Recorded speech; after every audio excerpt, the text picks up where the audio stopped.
Hey guys, welcome on in. It is Jordan with thebetlocker.com here to bring you another Monday recap video. We'll review and see how we did this weekend in college football and NFL, DFS streets, props, everything, all the fun that we had this weekend. Go ahead and buy yourself some good karma. Hit that like button and subscribe if you can. It does help out the small channel a ton, and I do truly appreciate it. So let's dive on in. I just wanted to land on our homepage right here. So just to show you everything that is included when you do become a member at the BetLocker, you get our weekly free picks, you get our daily prop free picks, and then everything that you do get when you do sign up, which is dirt cheap, $6.99 a week or $19.99 a month. You get all of our locker picks, which is for NFL and college and soon to be NBA and PGA. And then you get our daily and premium picks, 2 picks every single day, daily props, and DFS cheat sheets, of course, our most popular props and cheat sheets, and then access to our Discord channel. I gave away 2 winners alone again in college football. It was an awesome Saturday for us. And then you get direct access to me and to our 2 college experts. So that's it. Let's dive on in and see how we did. Now, we had an awesome Saturday for college football, and then we got crushed on Sunday for NFL. Not gonna lie to you. So let's start with the positive. Let's get the positive out of the way. Let's see, and we always usually do college first. So let's look at college first. Let's go and see. Okay. So our lock of the day was Texas Tech. Craig, you could pause it right here, see why he liked them. I mean, along with not only ranked first in passing in the country, they just got an explosive offense.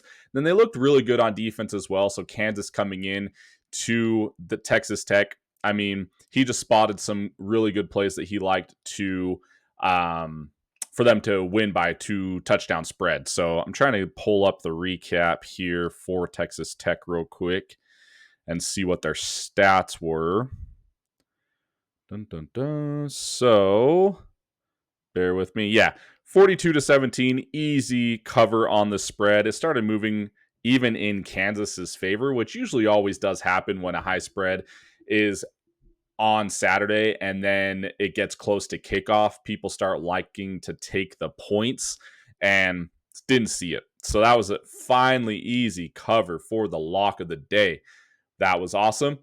And not only was it an easy cover for the lock, it was an easy cover for the dog of the day, too. Indiana plus 7.5. Well, guess what? Just like you see here, expect low scoring. And it was, it was 30-20.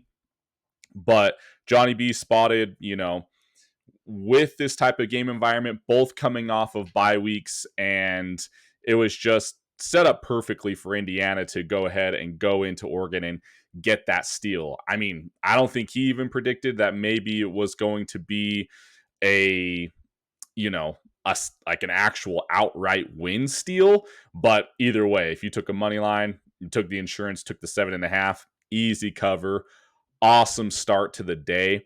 And then if we go to our free pick for them for college on Saturday, it was Ohio State. We went right back to the well, as just like Craig said again, if it's not broke, don't fix it. But also, like, it is really nice to pick those spots that is just working and you just go with it.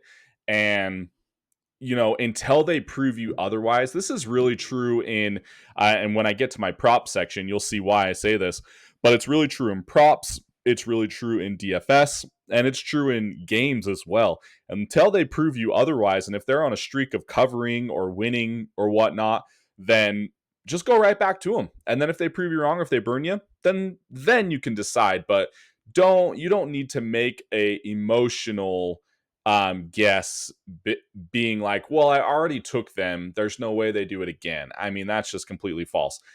You already took them. They proved you right. Go right back to them if it makes sense. And it did make sense this weekend. Again, the line was a little bit too small. And I mean, yeah, I'm going to their recap as well. They did end up covering pretty easy. Now, Illinois did come back and score. So they won by 18. And just like he was spot on with his write up. If Illinois puts up around 17 points against them, it's going to push these guys, the offense, a little bit harder to score. And you just don't overthink it. He was almost spot on with the number. They ended up scoring 16 instead of 17. So that was the case. Scored 2 touchdowns.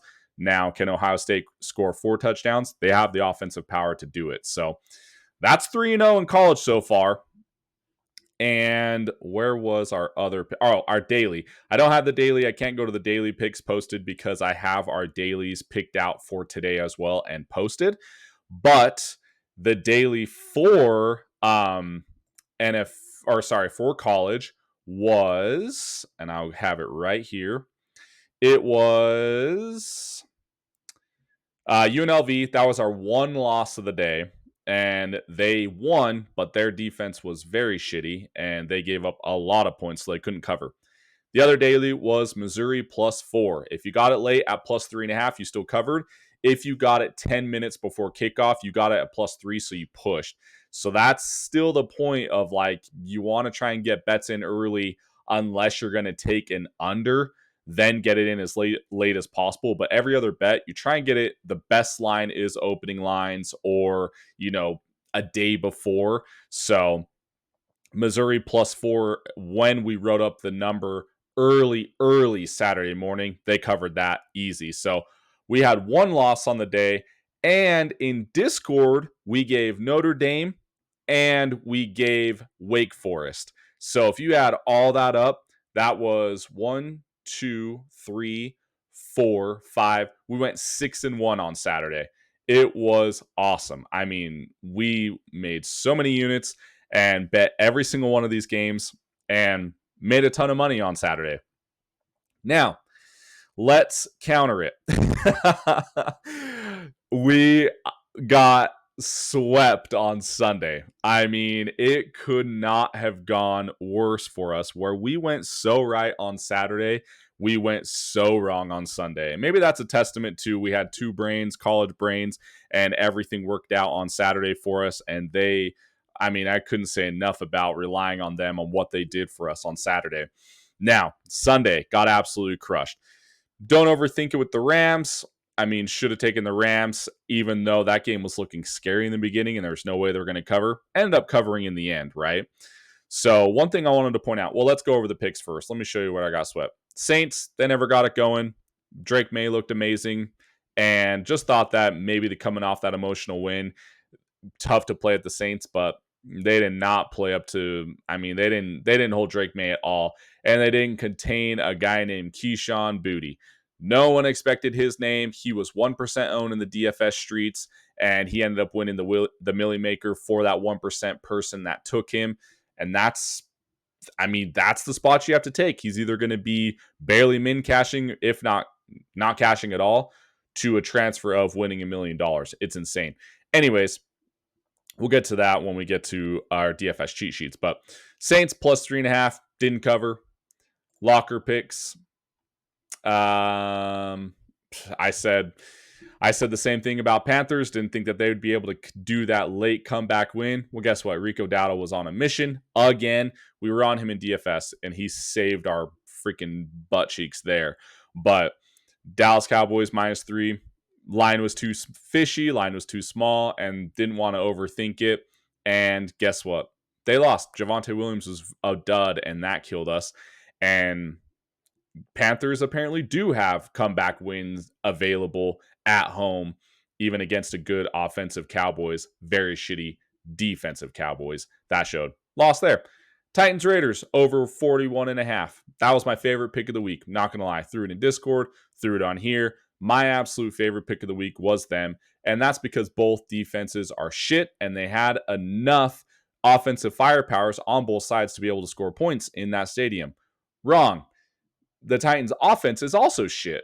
So if you mix all that together, they can't even overcome a shitty Raiders defense. And the Raiders honestly looked terrible. I watched that game because I was so committed because that was my favorite pick of the week. And I mean, even though they both had shitty defenses and they should have, I mean, if it's any other team playing these two teams, they score 40 on them. That's how bad they look. But the worst part about it for both of them, both their offensives looked shit too. Ashton Junty couldn't get anything going, and then you should be able to throw all over these guys even without Brock Bowers. And Gino looked terrible too. I mean, they got lucky to win that game, to tell you the truth. I wouldn't be surprised if Titans are atrocious. And so they couldn't overcome even the shitty Raiders defense. So I mean, I'll tell you what, I'll probably be watching those guys. Their offenses look even worse right now than their defenses. I might be targeting and taking whoever they're playing. But anyways, lost there. Daily Colts, they lost, they won, but they didn't cover. And then last night, thought there was going to be a lot of points, and that was a trap game as well. Desperate Kansas City Chiefs, and they won, but they contained Detroit finally. And if Detroit puts up what they're supposed to, maybe 24 points, then they get the over really easily. Contained them. So where we went 6-1 on Saturday, we go 0 on Sunday, and that is gambling. But one thing I wanted to point out to you is, everything has a balance, right? But one thing I did want to point out that was pretty interesting, and I'm not saying this as a conspiracy, I'm just saying this as, if you guys think you're going to beat the books, you're just not. So what you I know I preach and I know I teach or whatever, and listen to me if you don't want to, tune out or whatever. Whatever. If you don't want to hear it, tune out. If you do, just find this interesting like I do, listen up. So on Sunday, there was 1, 2, 3, 4, 5, 6, 7, 8, 9, 10, 11, 12 games yesterday, right? Well, out of the 12 games, 1, 2, 3, 4, 5, 6, 7 games were favorites that covered. And then so that meant 5 games were dogs that covered. So that's almost even. I know that's 2 in the opposite way of the favorites, but they didn't get killed. The books didn't get killed there, right? And then go to week 5 on Sunday. There's 1, 2, 3, 4, 5, 6, 7, 8, 9, 10, 11, 12 games again. And we got 1, 2, 3, 4, 5, 6. It went 6-6. It went 6-6 dogs covered, and so 6 dogs covered and 6 favorites covered. My point being is, if you think you're going to beat these books, you're just not. And they're set up perfectly with the perfect computers, the perfect knowledge.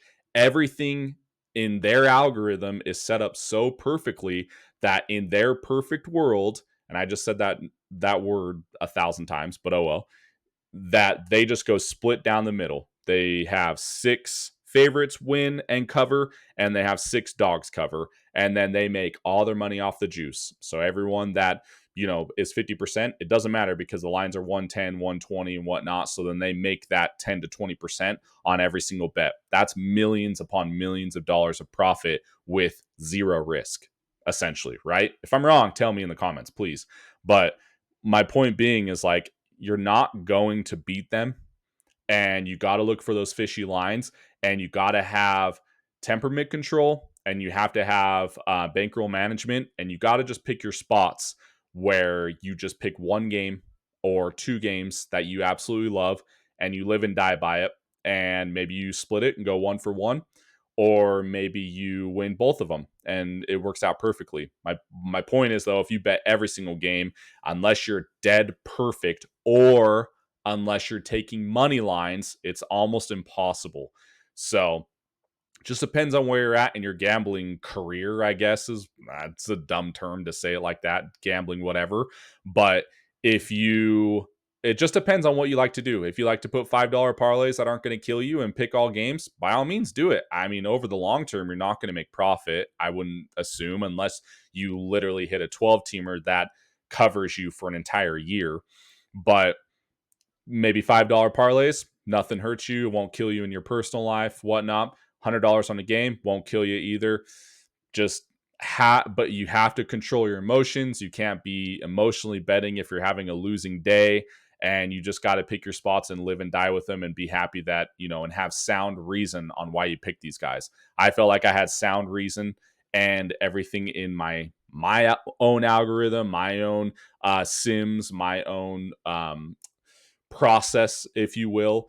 And it just happens to where sometimes it doesn't go your way. Where Saturday did go our way, Sunday didn't. So that's a little tangent there. And just saying, my whole point being in having bankroll management and controlling your emotions while betting is going to take you a long way, and it's going to make you a profitable bettor over time. And that's just what you have to have. That's nothing new. That's no secret.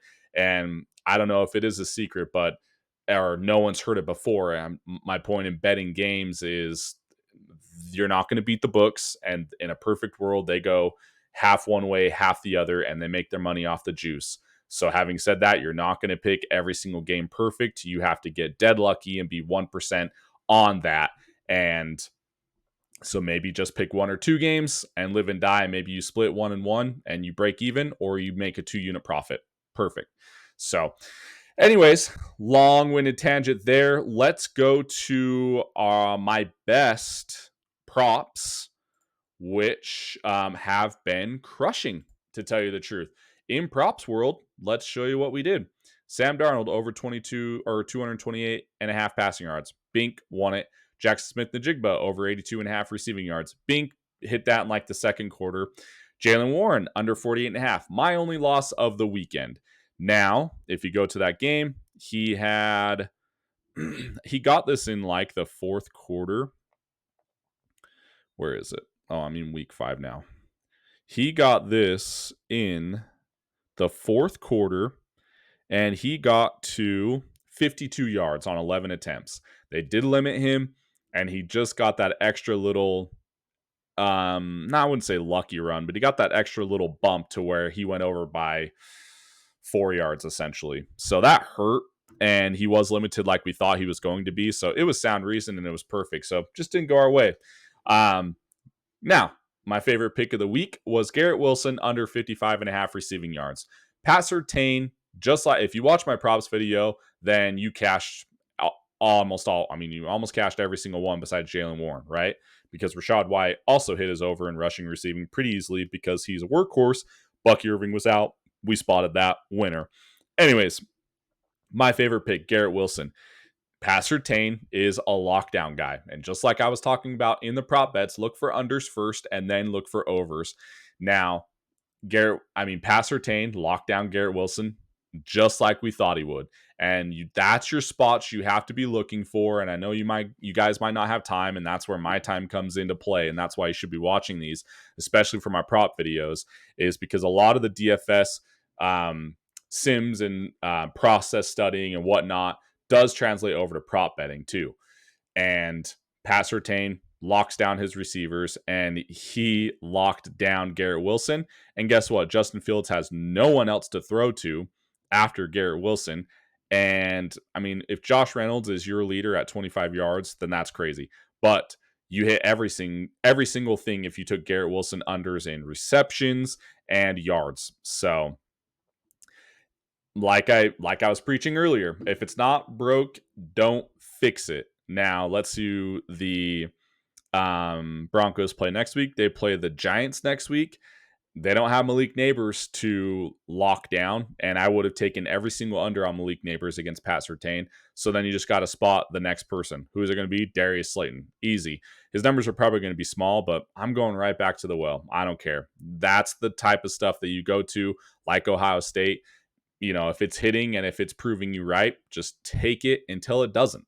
And that's as simple as that. So there's our props. 1, 2, 3, 4, 4-1 on props for Sunday. Awesome. And then I think I can't remember what happened on Thursday night. But these NFL props, especially when we get to the NBA props, there is exploitive spots that are just. It's not that they feel easy, but it's just like a lot of what you do in your process translates over to these props. So, having said that, I'm drawing a blank now of what I was going to say. Oh, I was going to say, having said that, the more, it's just like when you bet parlays, the more you start putting in there, though, the higher possibility or the higher chance it is a lot tougher to hit. So if you're taking like a pick six, or if you're doing prize picks or same game parlays, whatever the case may be, it's the same thing. As soon as you start getting into the 4-pick, 5-pick, 6-pick range, it's going to be a lot harder to pick. So, like in this case, if I would have just stopped at 4 with my 4 favorites, because Jaylen Warren was my third, that's why he's listed last. If I would have stopped at my 4 favorites, I binked it all. Then you add that 5th in there, it's hard. It's so hard to hit. You add that 6 in there, make the percentages start going up that you're not going to hit it. So either take, I was telling a friend this too, because he was asking me on Saturday what the heck he should do. Either my biggest recommendation is take your 2 favorites and just put more money on it. So if you put $20 on your 2 favorites, that's going to win you, usually it's 3 times your money, so that's going to win you $60. I mean, that profited over time if you're that small stakes, or if you do 100, let's say you do 100 unit. So if you do 100 with a 2-pick, your favorite 2 picks, and it hits, you win 300. That over time is just going to build up way faster and way easier. And I did this in NBA all last season than it is putting $5 on a 6-teamer, because it's almost near impossible to hit. Oh, I remember what I did. I did a 6-teamer on Thursday night that I missed by a half yard from Devontae Smith. My whole point being that was my last least favorite pick, and I put him in a 6-teamer for $5. Sucked, didn't hit. And I was crushed. But all of my 2 picks did, because he was my last. So like I still ended up making money, but for, your losses stick with you more than your wins. And he was in my 6-teamer for $5 that didn't hit by a half yard, but all my 2 picks did. So pick your poison there. If you don't care about lighting $5 on fire, then by all means do 6 picks. But if you want to,